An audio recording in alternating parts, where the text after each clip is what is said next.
Muito boa noite, gente. Boa noite, sejam muito bem-vindos à nossa Santa Live de segunda-feira. Toda segunda-feira estamos aqui ao vivo com vocês, às 19 horas, para a gente poder fazer a nossa live, que é oficial da segunda-feira, das segundas-feiras. É segunda, mas o papo é de primeira, né, gente? Vamos conversar um pouquinho hoje? E aí, como que vocês estão? Como que passaram a segunda? Como que estamos? Hoje nós vamos falar um pouquinho sobre por que vocês engordam. Eu postei hoje mais cedo no Reels os 3 fatores naturais que levam vocês a terem facilidade de realmente ganharem peso. E eu queria conversar com vocês um pouquinho aqui sobre isso. Antes da gente começar aqui a falar sobre esses 3 fatores naturais, eu destrinchar aqui tudo com vocês e talvez vocês descobrirem aí o motivo que vocês estão lutando com peso. Eu queria só tirar algumas dúvidas de vocês com relação à publicação de ontem. E eu também quero falar um pouquinho sobre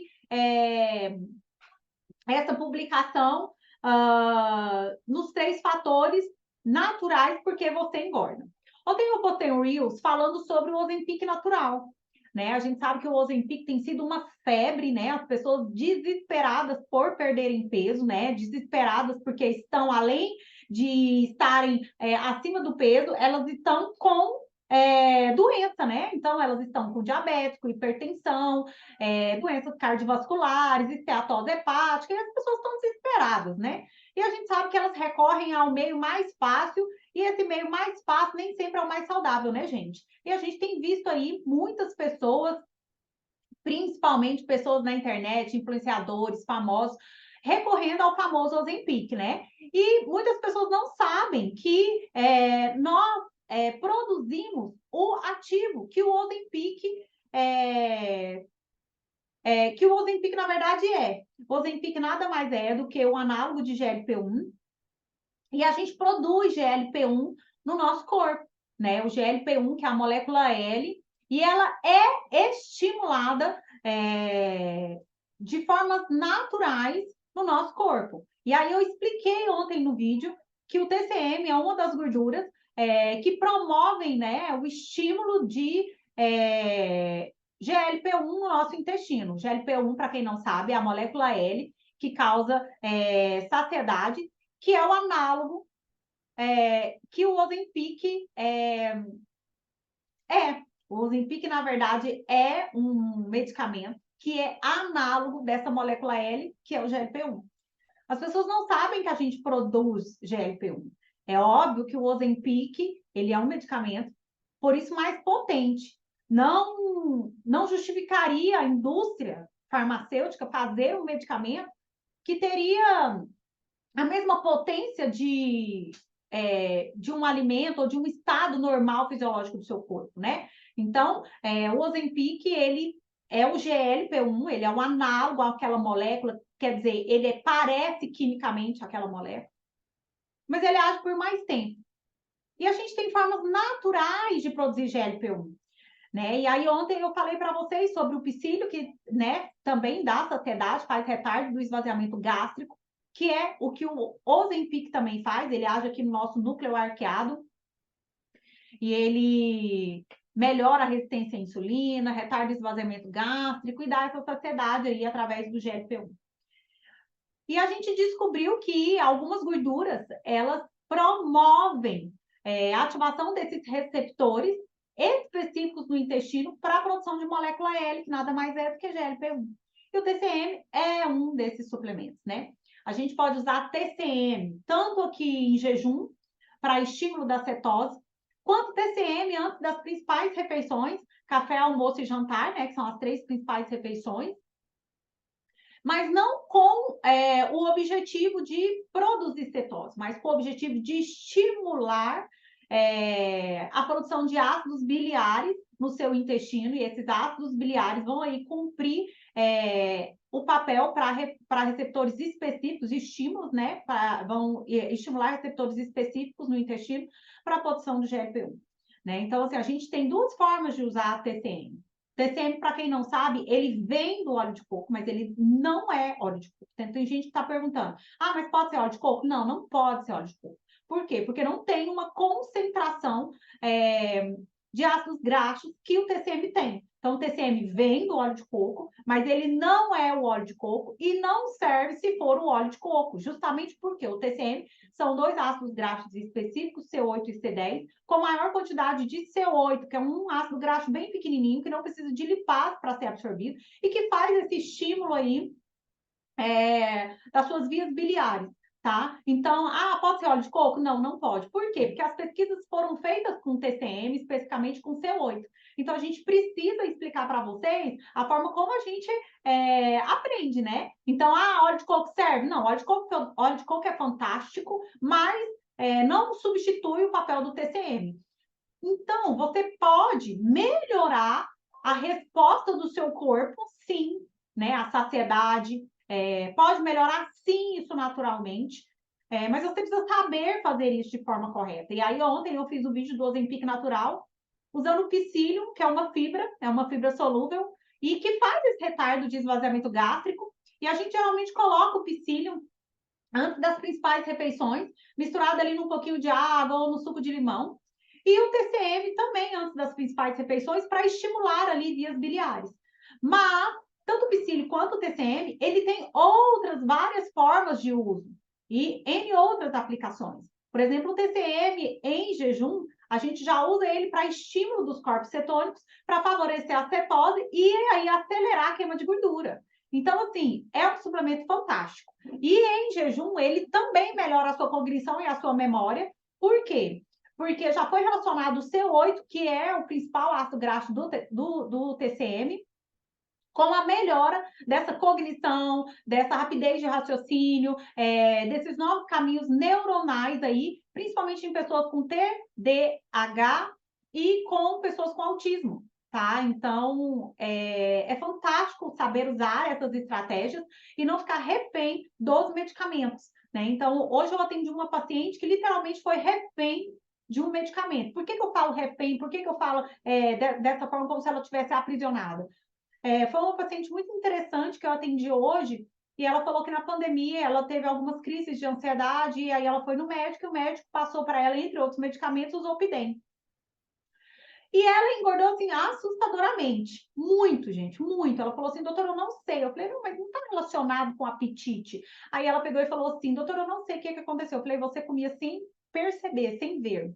Mas, pasmem, o pior não é isso. Ela foi em outro profissional, em um outro psiquiatra, e esse psiquiatra falou para ela, você não precisa desse medicamento. Né? Na verdade, um profissional maravilhoso, né? E pasmem, ele retirou todos os medicamentos que o outro médico tinha passado para ela, inclusive o Zolpidem. Eu falei, eu não estou acreditando. Você está usando o Zolpidem de forma desnecessária, ela, doutora? Completamente desnecessário. Então, assim, gente, acontece muito. Às vezes a gente vai no médico e o médico ele quer dar uma resolução rápida para o seu problema, porque é a forma que ele sabe te tratar. Mas hoje na internet, e o meu trabalho aqui enquanto profissional é instruir vocês que você não precisa ficar refém de nenhum medicamento. O bom médico, ele trata o paciente, mas ele instrui o paciente, né? Então, assim, gente, medicamento não é alimento, né? Então, assim, a gente nunca vai ter o que a gente tem do alimento do medicamento. Então, nunca posso tomar a vida inteira. Ela estava falando para mim, essa mesma paciente, que ela tem uma amiga que é da família, um parente, e que é médica, e que toma Ozempic, e ela falou, nunca mais paro de tomar Ozempic. E essa pessoa está tomando Ozempic há um ano e meio porque emagreceu aí 20 quilos. Aí eu falei, nossa, é tão triste escutar isso, porque assim, é uma pessoa que é profissional de saúde, é médico, mas ela mesma está sendo refém daquilo que ela optou. Né? Então, assim, a gente sabe que o medicamento ele nunca é completamente 100% sem interação. Né? Ele sempre vai ter uma interação no seu corpo, principalmente a longo prazo. Então, e por que essa pessoa nunca mais, né, essa médica vai deixar de tomar o Ozempic? Porque ela sabe que, no fundo, quando ela parar de tomar o Ozempic, como ela não tratou a base, é médica. Como não tratou a base, não tratou a alimentação, que é o que nós vamos falar né, na live de hoje, que ainda não iniciei o assunto, ela vai voltar a engordar, né? Então, assim, é o que a maioria das pessoas fazem. Elas estão há 1, 2 anos com o Ozempic e morrem de medo de parar de tomar, porque elas sabem que quando parar de tomar, vai engordar tudo de novo. Mas mal sabem elas das complicações futuras que esse medicamento pode trazer. Nem mesmo a gente sabe completamente. Eu falei para vocês há algum tempo atrás nas minhas redes sobre a relação do Ozempic com câncer de tireoide, né? Porque o Ozempic ele tinha receptores específicos na célula C que estão relacionadas na nossa tireoide e podem sim gerar câncer, né? E é claro que tem que ter uma genética para isso, né? Tem que ter todo um processo ali voltado para isso, mas as pessoas não sabem, né? Elas estão achando que é inócuo. E o medicamento nunca vai ser inócuo. Deixando claro e fazendo um adendo aqui para encerrar esse assunto, que eu não sou contra a medicação, não sou contra o Ozempic, mas eu sou contra a forma recreativa como o Ozempic vem sendo usado ultimamente, né? Então, as pessoas elas estão depositando todas as suas fichas em um medicamento e daqui 10, 20 anos vão surgir outros medicamentos e a gente não vai resolver o problema da obesidade dessa forma. Justamente por quê? Porque o medicamento ele nunca é inócuo. Ele sempre vai ter algo a longo prazo. Né? A gente ainda tem muita coisa para descobrir do Ozempic. Por exemplo, paciente que chega com resistência à insulina, com refluxo, não é um paciente que é indicado para o uso do Ozempic. Mas o médico indica. Né? O próprio médico usa. Né? Tem um monte de gente que está usando o Ozempic. E sem saber dos reais riscos dessa medicação. E mais, sem saber que a gente tem outras formas naturais de estimular o nosso corpo a ter os mesmos efeitos que o Ozempic tem. É claro que você vai precisar de um profissional qualificado, você vai precisar ser orientado, é óbvio, né, gente? Porque senão tava todo mundo aí magro, né? Então eu acho que conhecimento liberta. É isso que vocês precisam saber. Então, assim, tudo que eu aprendo, eu gosto de passar para vocês. E assim, eu sou muito curiosa. Então, enquanto profissional, eu sempre estou ali olhando, a pessoa fala para mim, surgiu medicamento tal, e aí eu vou estudar esse medicamento. A mesma coisa aconteceu na pandemia. A pandemia começou. Eu fui estudar sobre o vírus SARS-CoV, fui estudar sobre receptores, fui estudar sobre nutrientes, fui estudar sobre cadeia de mediadores inflamatórios, cadeia inflamatória, eu fui estudar. E dentro desses estudos, eu tratei muitas pessoas e consegui ajudar muitas pessoas na pandemia, né? Para quem não sabe, eu criei meu protocolo Imunidade, Sua Saúde Melhor, e recebi muitos elogios, inclusive de profissionais do Maranhão, do Pará, que compraram o meu protocolo, e era um protocolo natural, saudável, onde eu mostrava no meu protocolo, quem aí comprou pode até me falar, como que a pessoa melhorava ali a imunidade, como que ela impedia o corpo dela de ficar tão suscetível a desenvolver a Covid de uma maneira agressiva, né? A gente sabe que é uma proteína spike e ainda, né, precisamos de muitos estudos para a gente poder realmente desvendar o porquê ela fez tudo isso, essa cascata inflamatória, mas a gente sabe que existem coisas naturais e que a gente poderia executar na nossa rotina do dia a dia que melhorava, sim, a nossa imunidade. E eu sou muito curiosa, e por isso que tudo que eu faço, eu vou atrás, estudo pra caramba, aplico, e aí, obviamente, falo com meus pacientes e venho aqui conversar com vocês, né? Então, toda vez que surgir alguma coisa nova, podem ficar tranquilos, vocês serão avisados, meus pacientes, meus alunos também. Teve muita gente ontem, muita gente que me perguntou: o que é Psílio? Onde que compra? E eu fiquei pensando, gente, olha, quanta inocência da minha parte enquanto profissional, né? Eu achei que todo mundo sabia o que era TCM. Não, os meus pacientes, os meus alunos sabem o que é TCM. Né? Então, tem muita gente que precisa de ajuda, tem muita gente que ainda está nessa busca, nesse caminho, e está precisando se encontrar e encontrar uma forma de emagrecer sem ser tratando da doença, né? Tratando a base com saúde. Dito tudo isso, vamos iniciar o assunto da live de hoje. O assunto da live de hoje eu quero falar para vocês e é muito importante, muito importante. 3 fatores naturais que levam vocês a engordar. E aqui eu quero falar da genética, vocês vão ficar atônitos com o que eu vou falar hoje. Então, se você aí está com dificuldade de emagrecer, talvez você se identifique com o que eu vou falar. E eu quero falar do fator e eu quero te dar a solução também. 3 fatores naturais que fazem você engordar, tá? Quais são esses fatores? Primeira coisa, fator genético. Para quem não sabe, eu fiz a minha habilitação em mapeamento genético em 2018. E nessa habilitação em mapeamento genético, eu descobri várias coisas. E dentro desses estudos, com a nutrigenética, com a nutrigenômica, eu descobri alguns genes específicos, que são genes da obesidade, genes para desenvolver síndrome inflamatória, para desenvolver resistência à insulina, genes da compulsão alimentar, mais especificamente transtorno de compulsão alimentar. Existem pessoas que elas têm uma genética, presta atenção no que eu vou falar aqui, que eu quero falar de uma forma simples para você entender. Tem pessoas que nasceram com uma genética, herdaram do pai, da mãe, genótipos, genes específicos para desenvolver, expressar doenças específicas.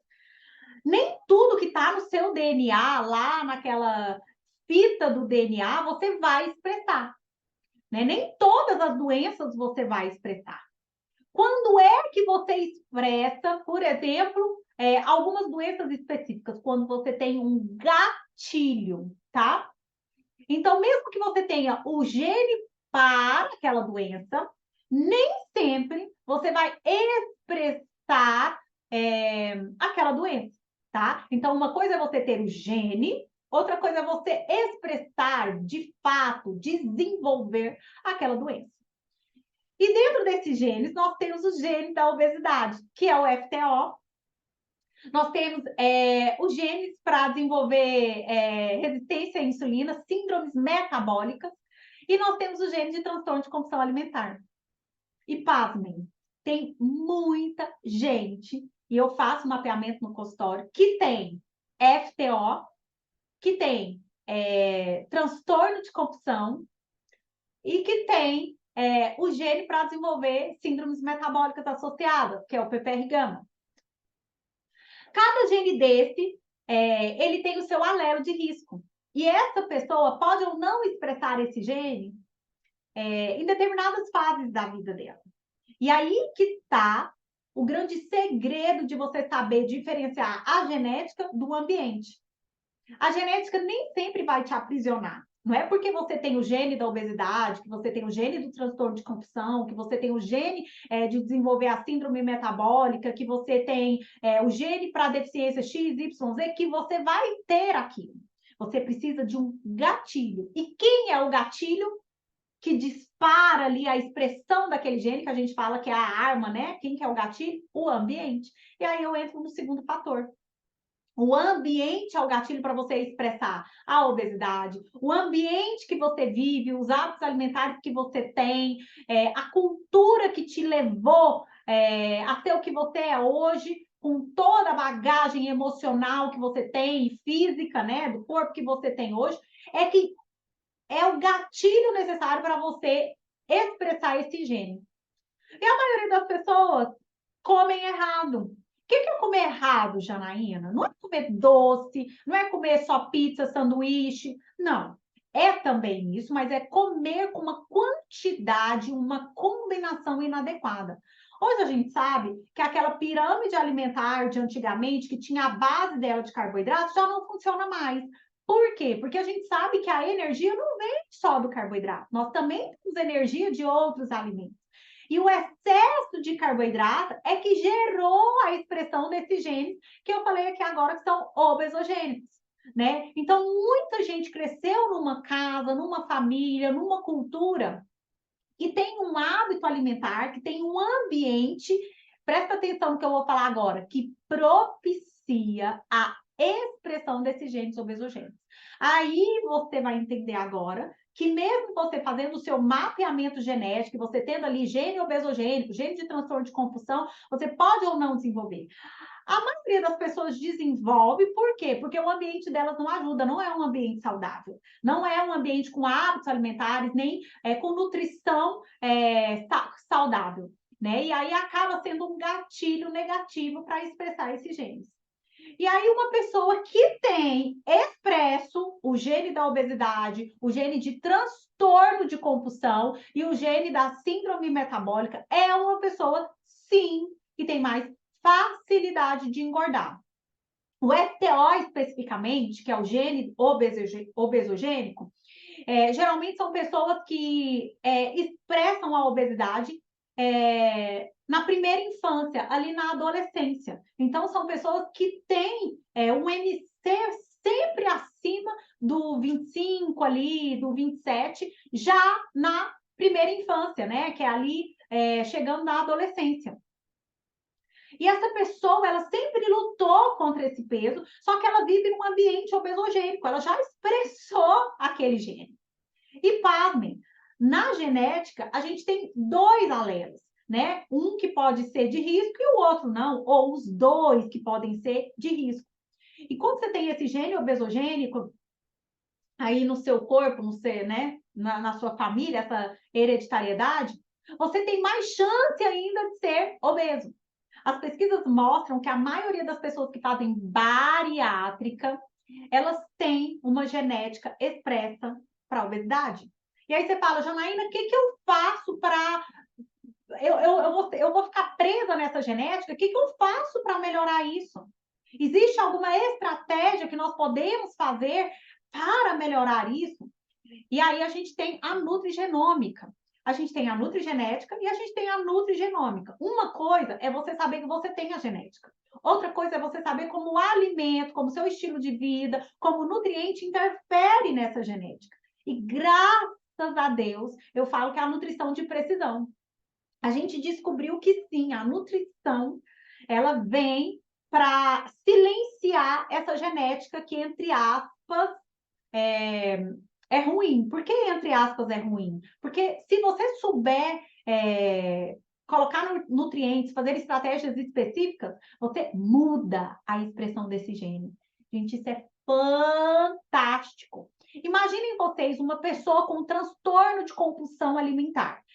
Gente, a maioria das pessoas, isso é muito importante, a maioria das pessoas que tem transtorno de compulsão alimentar são pessoas que não conseguem parar de comer. E elas não conseguem parar de comer, não é um bolo de pote, não é um brigadeiro, não. É qualquer alimento. O pão pode estar mofado, o bolo pode estar mofado, a comida pode estar ruim, mas enquanto tem comida na panela, enquanto tem comida à vista, a pessoa está comendo, ou seja, ela não tem saciedade. Vocês têm noção que isso existe? A pessoa vive num ambiente obesogênico, ela vai ter mais chances de expressar esse gene de transtorno? Sim, vai ter. E aí são pessoas que fazem o tratamento inadequado para o emagrecimento. Elas emagrecem de uma forma completamente errada. Eu pego muitos pacientes que têm clinicamente os sinais e sintomas de transtorno de compulsão, que é aquela pessoa que fala assim, doutor, enquanto o arroz não acabar na panela, eu não paro de comer. Enquanto tiver comida na minha frente, eu não paro de comer. Às vezes tá comendo uma coxinha ruim de pão, mas tá comendo. Às vezes ela pediu um salgado, mas aí ela olha lá, né, na frente dela, lá na lanchonete, ela pede mais dois. Enquanto ela tá vendo comida, ela tá comendo. Não é qualquer comida. Não é uma comida específica, é qualquer comida. Vocês entenderam? Isso sim, gente, é um transtorno de compulsão e está associado com a genética, tá? E esse gene tem nome, ele chama MC4R, que é o gene da melanocortina, o gene das melanocortinas. Quando você tem fome, você tem o aumento de um hormônio que chama grelina. Esse é o hormônio da fome, tá? E aí você sente o cheiro de comida, você tá num ambiente com cheirinho de comida gostosa, cheirinho de almoço. Então, esse cheirinho ele já estimula a grelina, que é o hormônio da fome. Quando você come, naturalmente, essa grelina, que é o hormônio da fome, ela tinha que o quê? Decair, abaixar. Só que a pessoa que tem o transtorno de compulsão alimentar, ela não tem a caída da grelina, que é esse hormônio da fome. A grelina dela continua alta, que a gente chama de grelina pós-brandial, quer dizer, pós-refeições. Né? Pós a pessoa se alimentar, essa grelina tinha que começar a reduzir, ou seja, ela comeu, ela não está mais com fome. Ela não reduz. A gente não tem uma redução da grelina pós-brandial. É desesperador. Quando eu vejo um paciente lá, que eu vejo MC4R no mapeamento dele, CC, eu falo, meu Deus, você tem compulsão alimentar, doutora? Eu não posso ver comida. Enquanto eu tô vendo comida na minha frente, eu tô comendo. Eu acordo, eu como à noite, eu como de madrugada, eu como toda hora. Eu fico brincando que é a síndrome do ruminante. Ou seja, toda hora tá mastigando. Gente, vocês têm noção o que é uma pessoa dessa? Que ela não tem redução da grelina, que é o hormônio da fome, mesmo depois que ela comer? Ela sente fome. Imagina uma pessoa dessa vivendo numa situação de estresse, vivendo numa situação como foi a pandemia, vivendo numa situação de estresse emocional, de uma separação. Você imagina uma pessoa dessa? Ela não vai conseguir, literalmente, parar de comer. E por que eu falo que ela faz o tratamento errado? Quando a pessoa fala isso para mim, ainda que eu não veja o mapeamento dela, que eu não saiba, que eu não possa ali falar, ó, você tem o gene, mas eu escuto a pessoa falando essa sintomatologia para mim, eu falo para ela, você precisa procurar um psiquiatra e você precisa fazer terapia. Porque muitas pessoas que têm um transtorno de compulsão alimentar, é um transtorno psíquico, e elas precisam de uma medicação específica para tratar esse transtorno. E as pessoas, elas usam o Ozempic, achando que o Ozempic vai tratar a compulsão alimentar, mas o Ozempic não trata a compulsão alimentar. O Ozempic trata a resistência à insulina, que também gera uma compulsão alimentar, mas aquela compulsão alimentar pontual, não de transtorno, aquela compulsão só por carboidrato mesmo. A pessoa que tem um transtorno que é psíquico, ela come qualquer coisa, não alimentos específicos. É claro que essa mesma pessoa, ela também tem a resistência à insulina. Quando ela vai em busca de um emagrecimento, ela fala, não dou conta de emagrecer, não dou conta de fazer nenhuma dieta, não consigo parar de comer, e aí ela descobre uma coisa que pode ajudar ela, por exemplo, nossa, tem esse medicamento aqui que melhora a saciedade, que melhora análogo de GLP-1, que melhora o retardo do esvaziamento gástrico, vou usar ele. Não resolve para ela. Eu tenho vários pacientes que falam, doutora, gastei horrores com o Ozempic, não mudou nada na minha vida. Eu continuo com a mesma fome, emagreci 3 quilos. Eu falo, nossa, você tem todos os sintomas, sinais e sintomas de que você tem o transtorno de compulsão. Você precisa fazer um tratamento específico. E tem uma boa notícia para essa pessoa. O jejum intermitente, ele é uma das estratégias que silencia esse gene MC4R, graças a Deus. Eu descobri, estudando as estratégias nutricionais para alguns genes obesogênicos, que o jejum intermitente ele faz esse processo de silenciamento gênico. Por quê? Porque o jejum intermitente, ele faz o controle hormonal ali que a gente tem, e ele melhora a sua grelina pós-brandial. Então, ele faz com que você reduza essa grelina, ou seja, melhore aquela sensação de fome o tempo todo. E aí é fantástico já usar o jejum noturno. E aí tem gente que fala assim, doutor, eu posso ficar o dia inteiro sem comer e comer de noite até tipo meia-noite, 1 hora da manhã, porque eu faço plantão. E eu falo, olha, se você for uma pessoa que tem problema de transtorno de compulsão alimentar, não é indicado para você. Porque as pesquisas mostram que para silenciar o gene de transtorno de compulsão alimentar, a gente precisa usar o jejum noturno, ou seja, encerrar a refeição mais cedo, para que você possa ter uma sensibilidade melhor na sua grelina pós-brandial. Ou seja, para que você tenha essa redução da grelina concomitantemente com a leptina, que é o hormônio da saciedade. entendeu? Então, gente, e isso é muito sério, né? A pessoa acha que vai tomar Ozempic, porque o Ozempic vai dar saciedade, e não faz nada na vida dela, porque o transtorno de compulsão alimentar, ele é diferente da resistência à insulina, que também gera uma compulsãozinha alimentar ali, mas é uma compulsão assim, é uma compulsão pontual por alimento específico, é diferente desse transtorno, que a pessoa come qualquer coisa até acabar o alimento.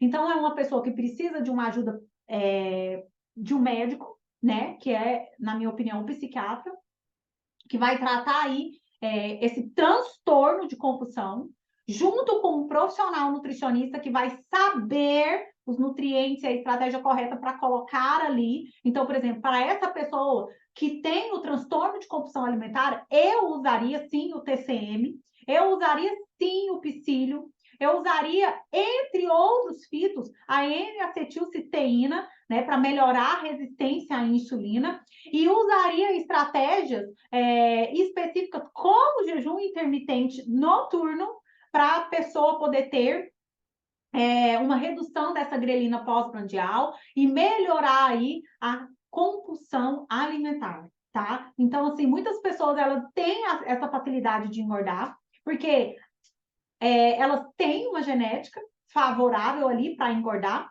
e elas vivem num ambiente obesogênico, um ambiente onde que elas é cultural, aprendeu a comer daquele jeito, né? Eu fico brincando que o mineiro tem problema com pão de queijo, o goiano tem problema com pamonha, o paulista tem problema com pizza, o italiano tem problema com massa, o baiano tem problema com cuscuz.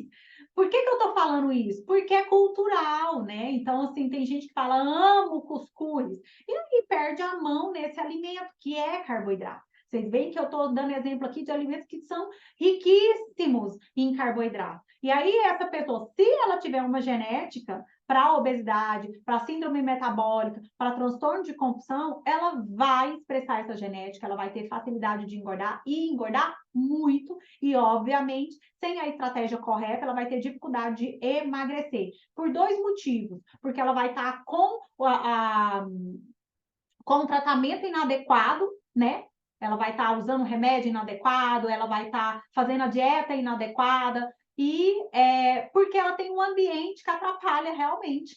O ambiente é os seus hábitos alimentares, o ambiente é aquilo que a sua mãe, que a sua avó te ensinou, e que hoje você sabe que te atrapalha, né? Então, emagrecer. E aí, gente, é muito simples você falar assim, ai, olha, me identifiquei no que a doutora Janaína está falando. Olha para a sua família, olha para a sua mãe, para o seu pai, olha para a história pregressa, quer dizer, anterior, da sua família de obesidade, de transtorno de compulsão, olha para a história da sua família de síndromes metabólicas. Essas pessoas tinham diabetes, elas desenvolveram essas doenças muito jovens. Como que foi o falecimento das pessoas? Ah, minha avó faleceu de diabetes, né, em decorrência do diabetes. Ah, meu avô faleceu em decorrência da hipertensão, insuficiência renal. Fulana, você precisa olhar para a sua história pregressa, né? Você precisa olhar para a sua família, para que você possa se proteger hoje de uma forma mais eficiente, que eu falo que é o jeito certo para você conseguir ter resultado no emagrecimento, né? Então, é por isso que eu venho falando aqui nas minhas redes sociais sobre a forma correta de emagrecer, para que vocês possam olhar esses sinais, para que vocês possam ficar atentos a esses sinais e entender que existe um caminho que talvez as pessoas não estão ainda acordadas para ele. Elas estão acordadas para aquilo que é muito milagroso, né? Para o remédio. Elas estão acordadas aí para o Ozempic, para Saxenda, né? O Egov que vai vir. Elas estão aí envolvidas com tratamento para estética, bumbum e tal. Hoje eu atendi uma paciente que falou assim, doutor, eu vou emagrecer. Uma paciente com muita gordura visceral e a minha pele vai cair. Eu falei, vai. A sua pele vai dar uma, né, caída. Aí ela falou, ah, doutora, pois é. Tipo assim, fiquei triste, né? Aí eu falei, deixa eu falar, você precisa saber qual alvo você quer acertar. Naturalmente, uma pessoa que tem muita gordura visceral, ela tem o risco de desenvolver uma síndrome metabólica, diabetes, doença cardíaca, coronariana gigante. Mas às vezes a gente não para pensar nisso, não. A gente está pensando só que vai emagrecer, vai reduzir aquela barriga ali, mas a pele vai cair. Aí eu falo, olha, você tem que escolher qual o alvo que você quer acertar. Você prefere emagrecer, reduzir a gordura visceral, melhorar a saúde, ter que fazer um procedimento estético, fazer um preenchimento ali? Ou você prefere estar do jeito que você está e gastar com medicamento para cuidar da doença? Aí ela, ai, doutora, desculpa, eu entendi. Eu falei, não, tá tudo bem. É porque às vezes nós somos tão imediatistas que a gente já pensa no externo e a gente não pensa na nossa saúde, entendeu? Então você precisa olhar da onde que você veio, você precisa olhar para a sua família, né? Para essa genética aí, saber, primeira coisa, que você não é escravo dessa genética, que existem situações que você pode mudar esse ambiente, se você quiser, e estratégias que são específicas. Falei aqui do jejum intermitente. O jejum intermitente, gente, ele é muito fantástico. Eu sou uma grande defensora do jejum intermitente, mas não simplesmente do ficar sem comer. Porque as pessoas, elas pensam que jejum é ficar sem comer, não cuidam da alimentação, não cuidam da janela alimentar, muito menos inserem nutrientes específicos e elas estão acabando ficando doentes, pior do que estavam antes, ficando sem comer. Então eu falei, eu preciso alertar essas pessoas que não é isso, né? Então, assim, é preciso saber a forma correta de se fazer o jejum intermitente, a forma correta de se comer na janela alimentar. É preciso saber nutrientes específicos que você vai ter que colocar lá para dentro do seu corpo e que muitas vezes você está deficiente e você não sabe a importância desses nutrientes no seu emagrecimento. E aí você está pensando só você está pensando numa saída miraculosa, milagrosa, e não vai resolver sua vida, né? Então, a gente precisa olhar para o emagrecimento com outros olhos, sabe? Usando uma base correta. E aí, falei aqui para vocês, então, da genética, né? Falei desse gene. Gente, tem um monte de gene que eu poderia aqui ficar horas falando para vocês, né? Nós temos o gene das interleucinas, nós temos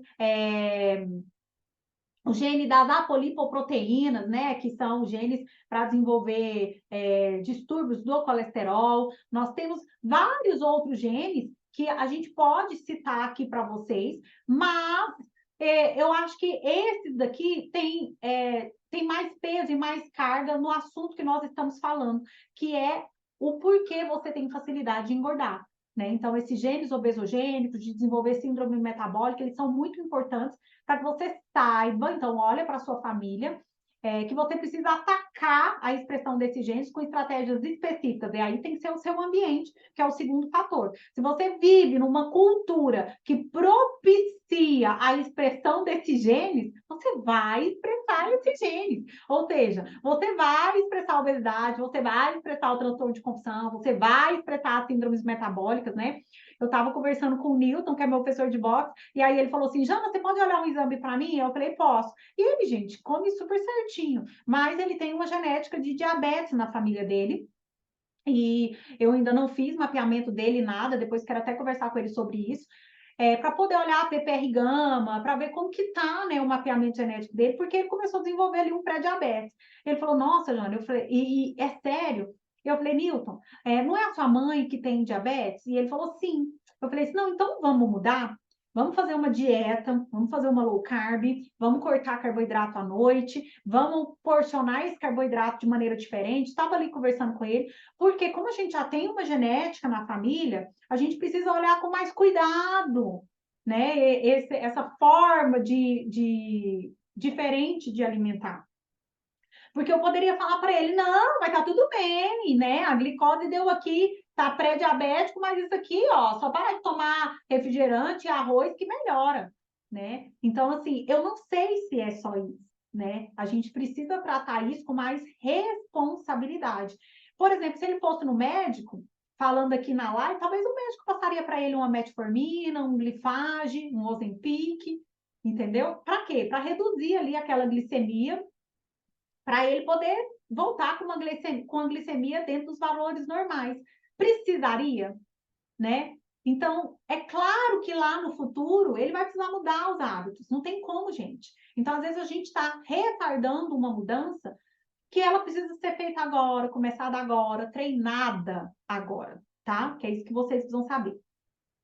E o terceiro fator, gente, é mudança de estilo de vida, né? A maioria das pessoas que estão obesas são sedentárias. O que é sedentário? Não faz nada. Ai, a pessoa não faz um exercício, não faz uma caminhada. E é real, gente. A pessoa que é obesa, ela tem vergonha de entrar numa academia. De verdade. Às vezes vocês podem achar que é mentira, e não, eu atendo pessoas todos os dias, e ela fala, ai, doutora, como que eu entro numa academia desse jeito? Tipo assim, né? Como que eu vou para uma academia? Eu falei assim, você tá preocupado com os outros? Você é a sua primeira prioridade. Você tem que pensar em você, não nos outros. Entendeu? Então, as pessoas. É uma coisa que leva a outra. Então, a pessoa está gorda, está triste, com autoestima baixa, cheia de doença, não dá conta de parar de comer, está fazendo tratamento tudo errado, não consegue emagrecer e ainda tem vergonha de começar um exercício. E ainda tem vergonha de ir para uma academia, de colocar uma calça leve, de fazer uma caminhada. É real, é fato isso. As pessoas falam, nossa, doutora, eu vou começar a academia. Aí elas até emagrecem no começo, aí eu falo, e o exercício? Não, doutor, eu vou emagrecer mais um pouquinho, e aí eu começo o exercício. E olha, o sedentarismo vai ser responsável pela maioria das doenças, principalmente obesidade e as síndromes metabólicas do futuro.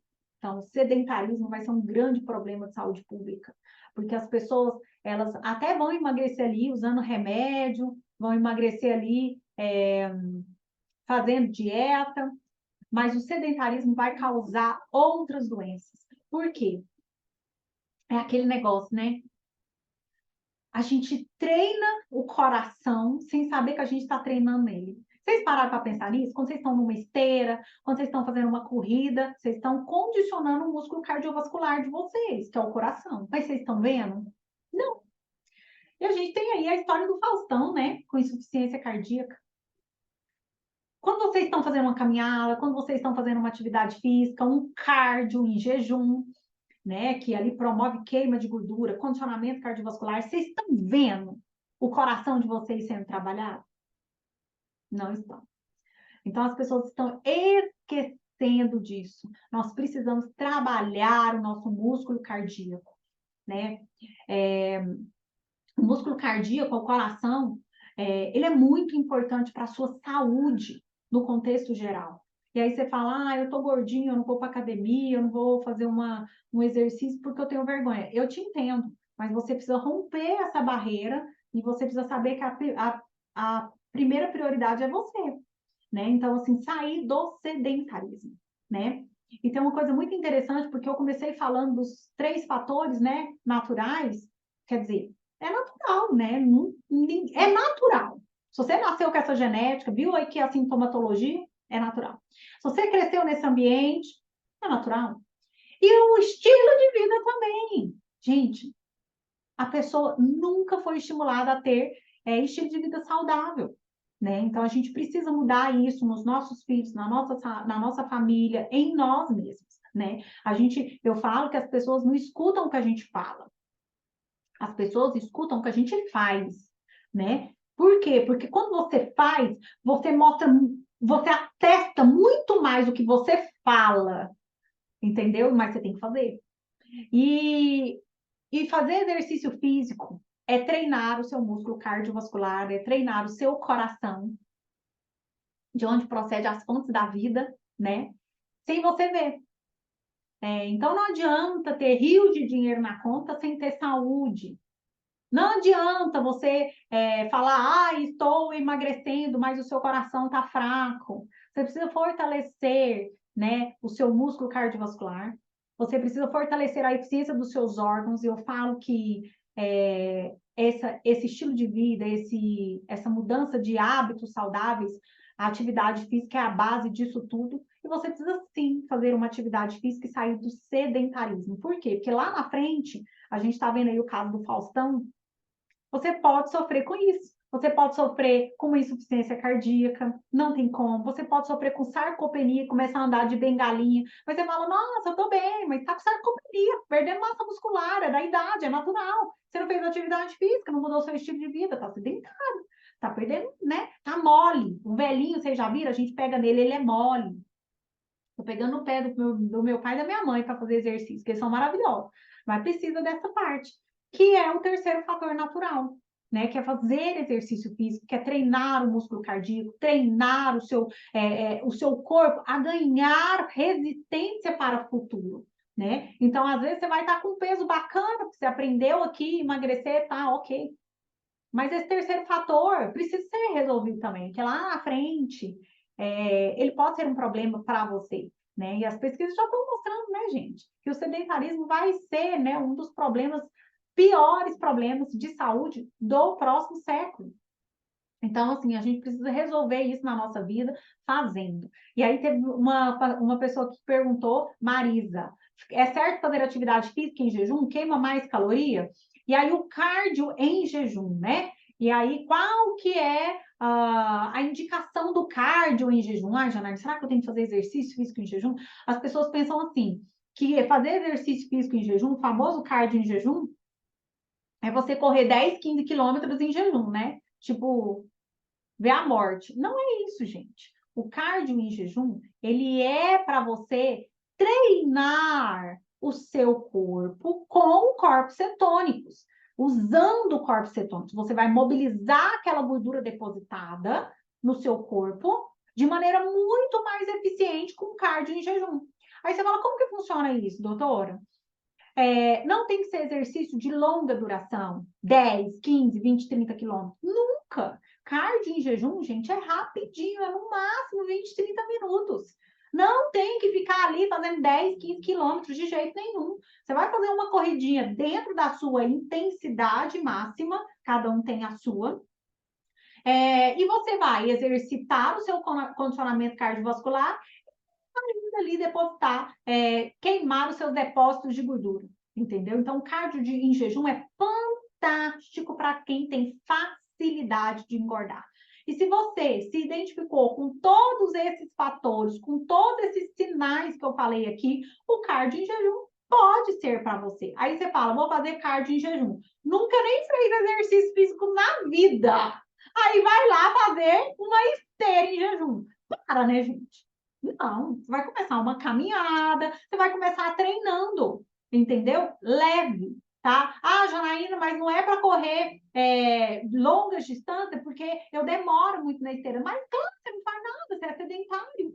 Então comece de maneira leve, treine, né? De maneira leve, até você fazer de uma forma adequada. Às vezes você está tão sedentário que fazer uma caminhada para você vai ser uma intensidade moderada. E tá tudo bem, tá? E o cardio em jejum, gente, ele melhora muito, muito a queima de gordura.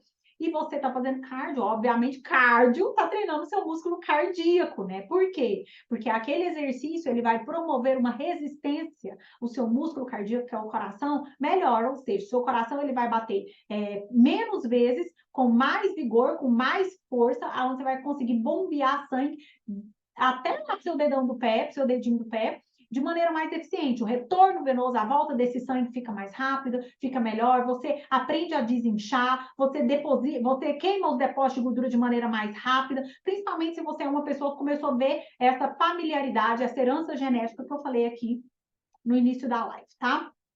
Mas não vai na esteira correr 10 quilômetros, cara, ir lá dentro da esteira vai falar, foi a doutora Janaína que falou. Fui eu não, tá? Você tá fazendo errado. Essas pessoas que têm dificuldade, sim, de emagrecer e facilidade de engordar, são pessoas que têm genética e ambiente juntos. E, óbvio, sedentarismo associado, 3 fatores naturais que fazem essas pessoas engordarem mais rápido e ter dificuldade, tá? Tudo tem conserto na vida, só não tem a morte, mas tudo tem conserto. Para a genética, a gente precisa de estratégias específicas, nutrientes específicos. Então, eu colocaria aqui como estratégia o jejum intermitente, noturno. Eu colocaria aqui alguns bioativos muito interessantes, como vitamina D, magnésio, selênio. São ativos muito, muito interessantes para a gente poder aqui fazer silenciamento desses genes, compostos fenólicos presentes nos chás, como epigalo, catequina, galato. Gente, tem uma pesquisa maravilhosa mostrando ratos de uma determinada linhagem que tinham genética obesogênica. Esses ratos, eles foram suplementados com epigalo, catequina, galato, do chá verde. Aí você vai lá, doutora, quer que eu tome chá à toa, né? Não. Epigalo, catequina, galato.